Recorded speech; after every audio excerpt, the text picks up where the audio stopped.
2 ஹெட்விண்ட் இருக்கு ஷாம். ஒன்று வந்து இது ஜிசிசிஸ், இன்னொன்று வந்து ஏஐ, ரைட்? அந்த AI in one way can turn favourable. ஏன்னா வந்து it is a very nascent. இது everybody is hyping it, but enterprise லெவலில் ஹியூஜ் ரோல் அவுட்ஸ் எல்லாம் எந்த கம்பெனிலையும் பெருசாக நடக்கலை. Everybody is using it. So அதில் வந்து IT companies you have to look at very carefully. ஏன்னா அந்த AI part of the revenue everybody is speaking about, எல்லாரும் பேசுகிறாங்க, பட் அது நிஜமான ஏஐ ரெவென்யூவா இல்லை என்னங்கிறது வந்து கொஞ்சம் தெரிய வரணும்.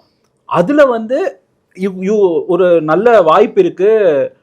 அந்த ரெவென்யூ வந்து ஆக்சிலரேட் ஆச்சுன்னா, ஏன்னா அதில் வர quality of revenues will be profit அதிகமாக இருக்கும். யா, ஸோ அதில் வந்து நீங்கள் சொல்கிற அந்த back to that 40% profit margin போக, but only 10% of the business will go. So probably you will raise the margin by 2%.